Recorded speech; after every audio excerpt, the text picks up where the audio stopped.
자, 시편 119편 17절, 18절, 19절 우리 이렇게 세 절 보도록 하겠습니다. 구약성경 891페이지입니다. 자, 17절부터 19절까지 자 같이 한 목소리로 읽겠습니다. 자, 시작. 주의 종을 후대하여 살게 하소서. 그리하시면 주의 말씀을 지키리이다. 내 눈을 열어서 주의 율법에서 놀라운 것을 보게 하소서. 나는 땅에서 나그네가 되었사오니 주의 계명들을 내게 숨기지 마소서. 아멘. 아멘. 자, 우리가 오늘 함께 읽은 이 말씀 통해서요, 우리 간절한 나그네라는 제목으로 은혜를 같이 나누도록 하겠습니다. 하나님께서 이 오후에도 또 우리의 지경을, 말씀의 지경, 우리의 생각의 지경, 믿음의 지경을 넓혀주시기를 소망합니다. 우리 오래전에도 그렇고 지금도 그렇겠고 우리 어린 자녀들이 어릴 때 아마 이런 경험들이 다 있으셨을 것 같습니다. 그게 뭐냐면 이제 잔소리를 하다 지쳐서 이제 그때부터는 뭔가를 하나씩 걸기 시작하는 거죠. 예, 너 이거 심부름하면 500원 줄게. 또 이제 대표적으로 너 이번 시험 잘 보면 뭐 사줄게. 이제 이런 것들 많이 좀 약속해 보시지 않았습니까? 이제 저도 이제 시험 잘 보면 자전거 사줄게. 시험 잘 보면 뭐 해줄게. 이제 아버지가 이제 그런 것들을 또 걸었던 적이 있었어요. 근데 아니나 다를까 보통 이런 옥신각신하는 이런 감정 싸움을 안 하려고 해도 하게 되더라고요. 그래서 저희 이제 첫째를 이제 낳아 기를 때 이 첫째 아이가 이제 자기 손으로 이렇게 양치질을 하게 될 때 그때 치카치카 하면 500원 줄게. 이제 이걸로 이제 저희 아이들을 또 많이 좀 이렇게 꼬셨던 이제 좀 그랬던 경험도 있었습니다. 이거 참 그렇죠. 아이들 치카를 시키면서 치카 잘하면 초콜릿 줄게. 치카 잘하면 젤리 줄게. 이런 것들 아마 다 이제 해보셨을 거예요. 그 무엇을 하면 이런 걸 해줄게. 어떤 이런 조건을 거는 것 있잖아요. 이런 것들. 어떤 면에서는 그래 어떤 행동을 유발하기 위해서는 적절한 보상이 필요하다. 이제 그런 말이 일리가 있기도 합니다.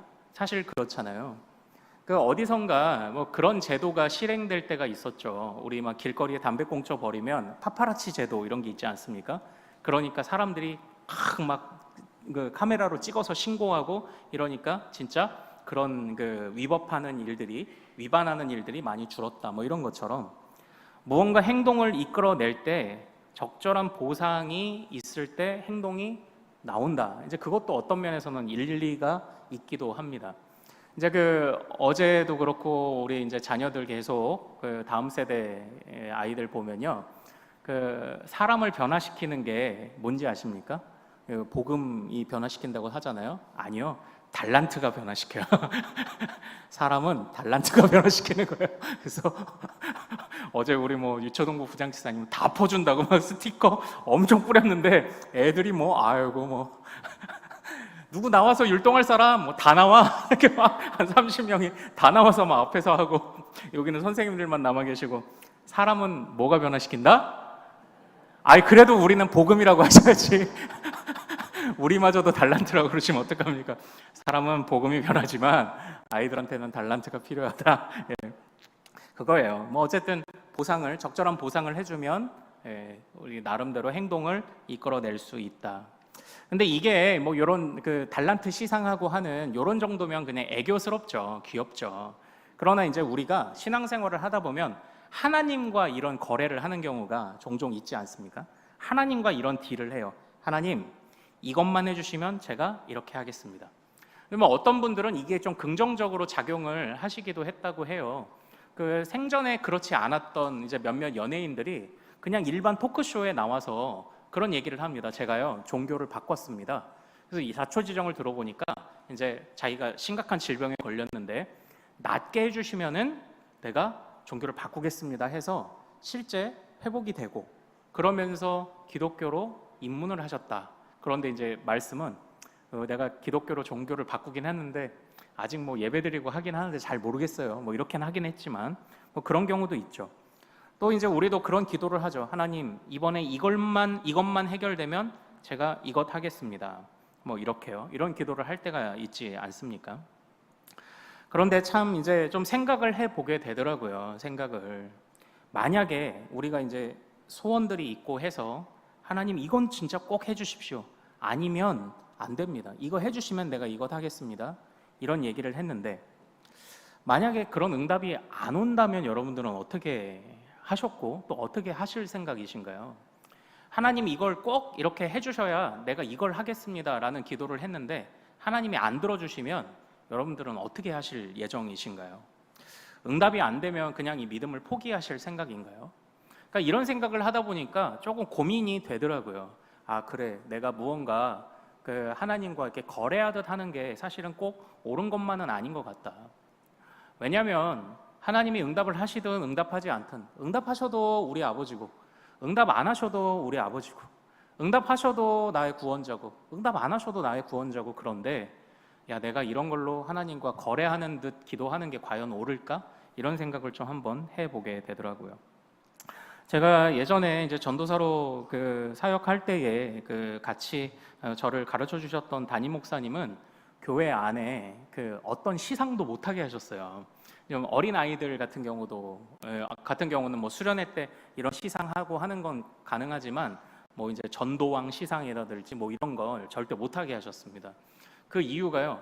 전도는 하나님의 백성의 당연한 거지. 그게 사람들 앞에서 상 받을 일이야? 천국 가면 다 예비된 상이 있어. 이러셔가지고 전도상 이런 거, 전도왕 이런 거, 뭐 어디 교회는 그만 돈 걸고 아니면 자동차 거는 교회도 제가 봤거든요. 경차 한 대, 전도왕한테 경차 한 대 걸고. 심지어 제 모교에도 저희 학생들한테 10명 전도하면 자전거를 줬어요.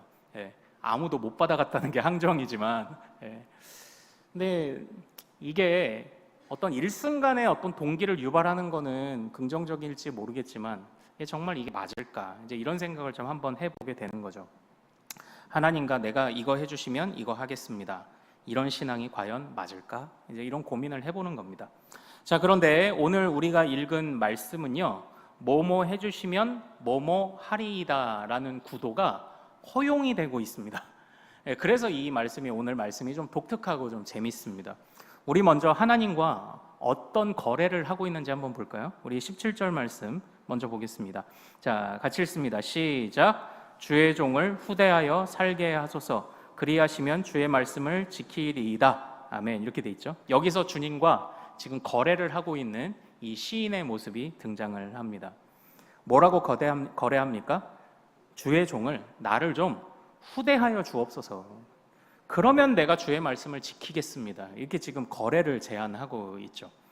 어떻습니까? 이 17절 말씀만 보면 제가 말씀드렸던 것처럼 하나님과 거래하는 기도를 하는 게 옳습니까?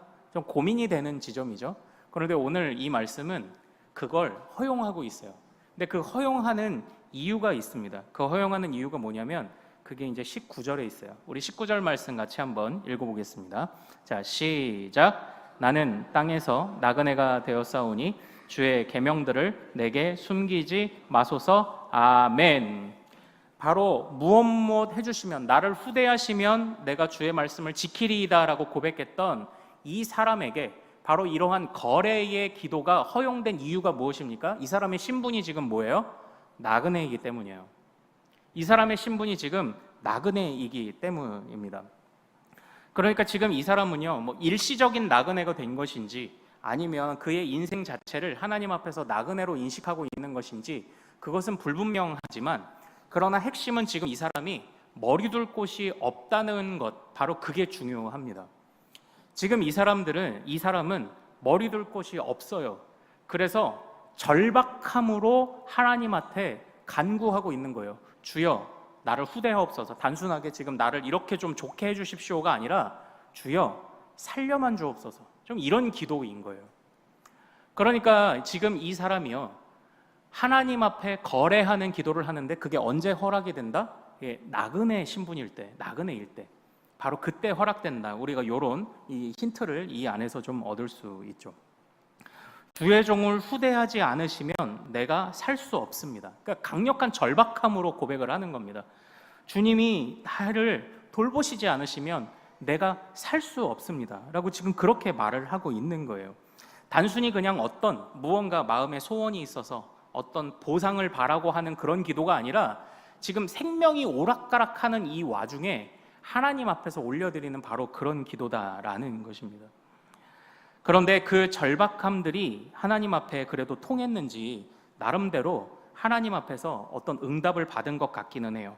바로 24절 말씀 같이 한번 읽어보죠. 자, 시작. 주의 증거들은 나의 즐거움이요 나의 충고자니이다. 아멘. 이렇게 돼 있죠. 주의 종을 후대하여 살게 하소서. 그리하시면 주의 말씀을 지키리이다. 왜냐하면 나는 나그네이기 때문입니다.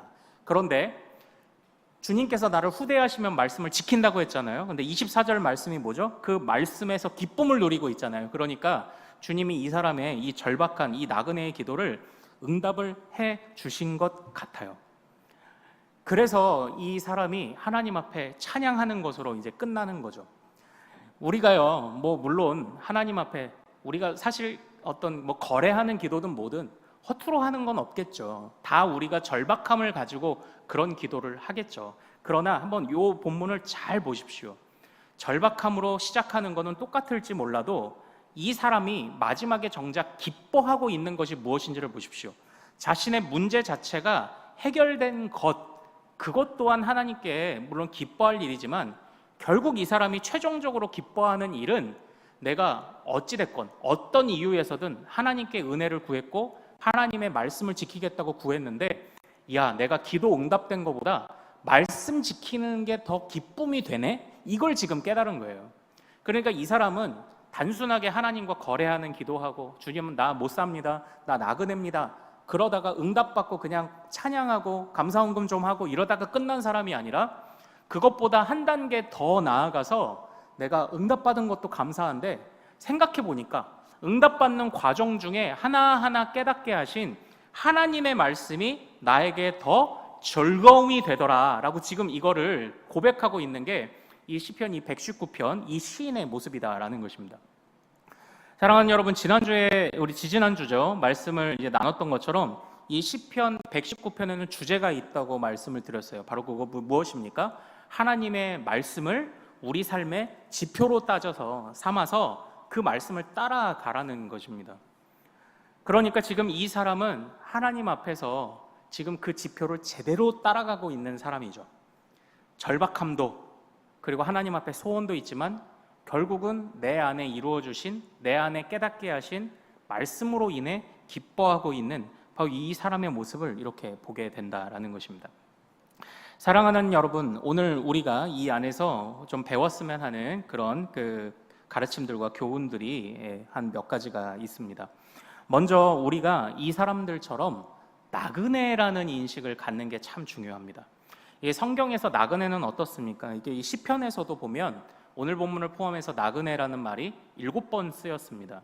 그런데 그때에 몇 군데는 바로 고아와 객과 과부와 나그네와 그러니까 요 문맥에서 쓰였어요. 결국 이 나그네가 의미하는 게 뭔가요? 특별한 돌봄이 필요한 연약한 자라는 거죠. 그런데 이 나그네로서 우리 성도들이 자기 자신을 바라보는 겁니다. 이건 내가 세상에서 힘이 있고 없고를 떠나서 물질이 있고 없고를 떠나서 물질이 있어도 힘이 없어도 나는 그냥 나그네죠. 하나님 앞에서 나그네. 저 천상길을 향해 끊임없이 걸어가는 나그네입니다. 근데 이 나그네의 특징이 무엇인가요? 나그네의 특징? 바로 많은 것을 소유하지 않는 거예요. 우리가 100m 달리기를 할 때 주머니에 뭐 들으면 되나요? 물론 우리가 캠핑을 하러 갈 때 짐을 바리바리 싸가시는 분도 계시죠. 하지만 캠핑 짐이래 봤자 그냥 차 한 대만큼인 거예요. 그런데 나그네가 그런 겁니다.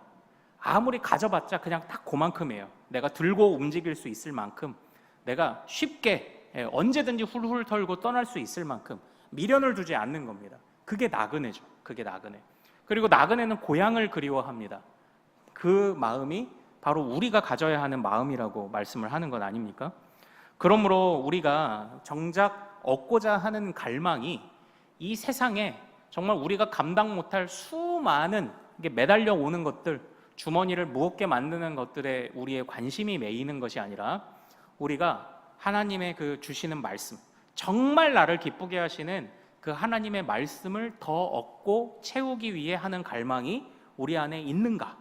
그때에 우리가 정말 나그네 삶을 살고 있다는 것이 또 증명이 되겠죠. 그리고 우리의 인생의 목표가 항상 하나님이 계신 그곳인가?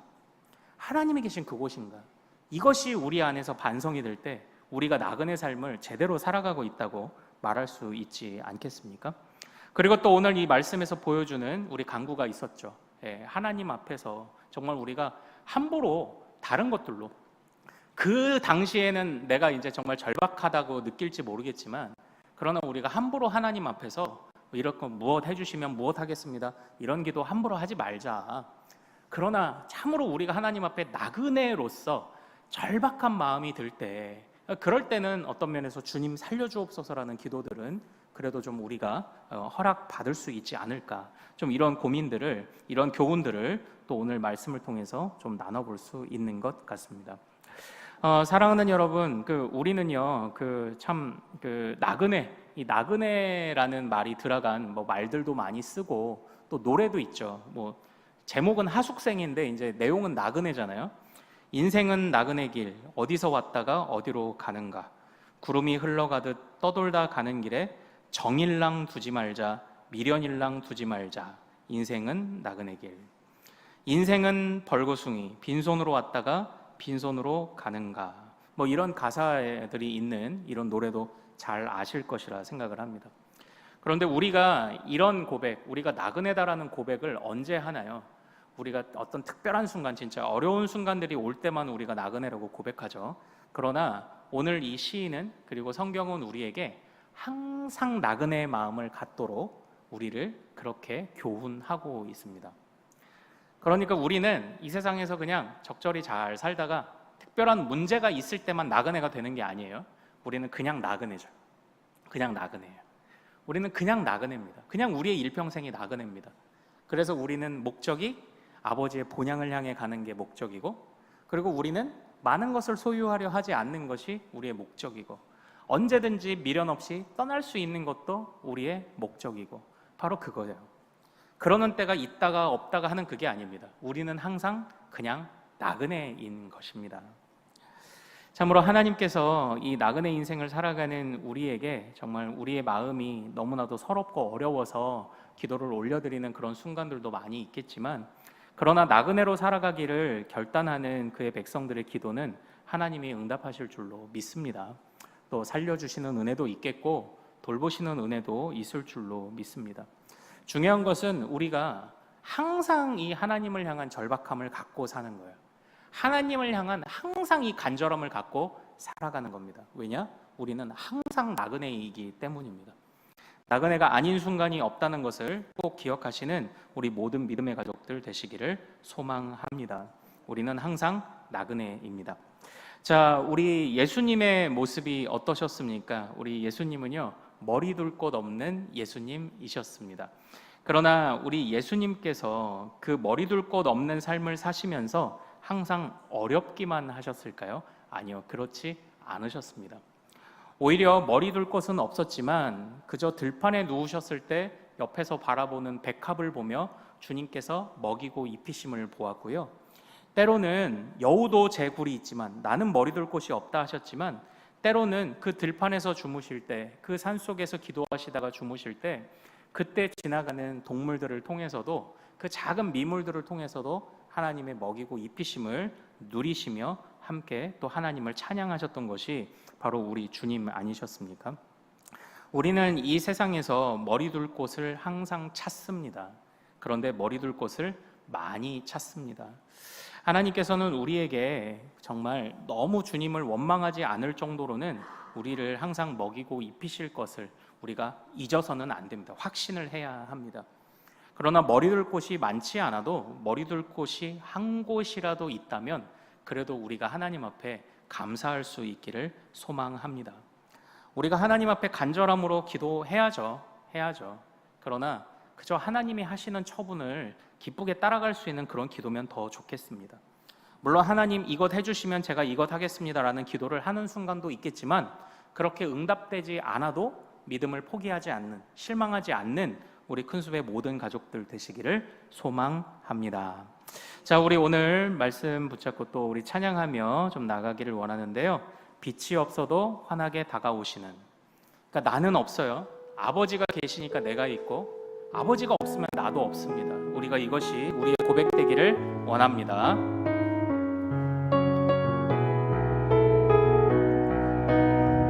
자, 빛이 없어도 환하게 다가오시는 주 예수, 나의 당신이여.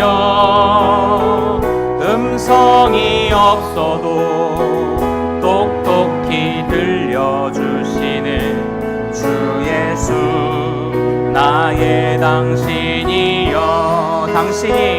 당신이 있음으로 나도 있고, 당신의 노래가 머물므로 나는 부를 수 있어요. 주여,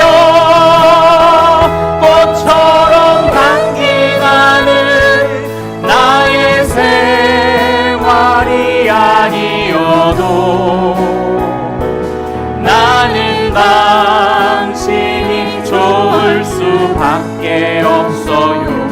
주 예수, 나의 당신이여. 나는 없어도 당신이 곁에 계시며 나는 언제나 있습니다. 나는 있어도 당신이 곁에 없으면 나는 언제나 없습니다. 당신이 있음으로 나도 있고, 당신의 노래가 머물므로 나는 부를 수 있어요. 주여, 꽃처럼 향기 나는 나의 생활이 아니어도 나는 당신이 좋을 수밖에 없어요. 주 예수, 나의 다시 한번. 당신이 있음으로 나도 있고, 당신이 있음으로 나도 있고, 당신의 노래가 머물므로 나는 부를 수 있어요. 주여, 꽃처럼 향기 나는 나의 생활이 아니어도 나는 당신이 좋을 수밖에 없어요. 주 예수, 나의 당신이여. 아멘. 자, 사랑하는 여러분, 오늘 우리 말씀을 붙잡고 또 우리 일주일의 삶을 우리가 생각하며 하나님께 맡기며 이 시간 같이 기도하기를 원합니다. 참으로 우리는 나그네입니다. 어렵습니다. 머리를 곳이 없습니다. 그러나 지금 우리가 자족하는 마음을 가져야 할 줄로 압니다. 그래도 주님이 먹게 하셨고, 주님이 그래도 입게 하셨고, 주님이 그래도 우리의 누울 곳을 허락하셨으니 우리가 감사하기를 원합니다. 또한 우리가 간절함으로 하나님 앞에 정말 절박함으로 기도할 때 하나님이 우리의 어떤 소원이든 응답도 하시겠지만, 그러나 그러지 않아도 주여, 그렇게 하지 않으셔도 주님, 내가 주님을 포기하지 않겠습니다. 우리 이런 고백을 하나님 앞에 올려드리기를 원합니다. 그리고 우리가 어떤 때만 나그네인 것이 아니라 일평생 나는 나그네로 살기 원합니다. 주여 붙들어 주옵소서. 일평생 주님 앞에 나그네로 살길 원하오니 주여 우리를 책임져 주옵소서. 또한 무엇보다 우리의 소원을 아뢰며 응답되는 것에 기뻐할 때도 있지만, 그러나 그 과정 그 굽이굽이 돌아보며 하나님께서 우리에게 허락하신 주의 말씀이 더 감사하고 값지고 귀하다는, 보다 더 높은 차원의 우리가 믿음의 고백을 올려드릴 수 있게 하옵소서. 우리 이 마음으로 일주일을 살아가도록 결단하며 우리 주여 이름 크게 한번 부르고 같이 기도합니다. 주여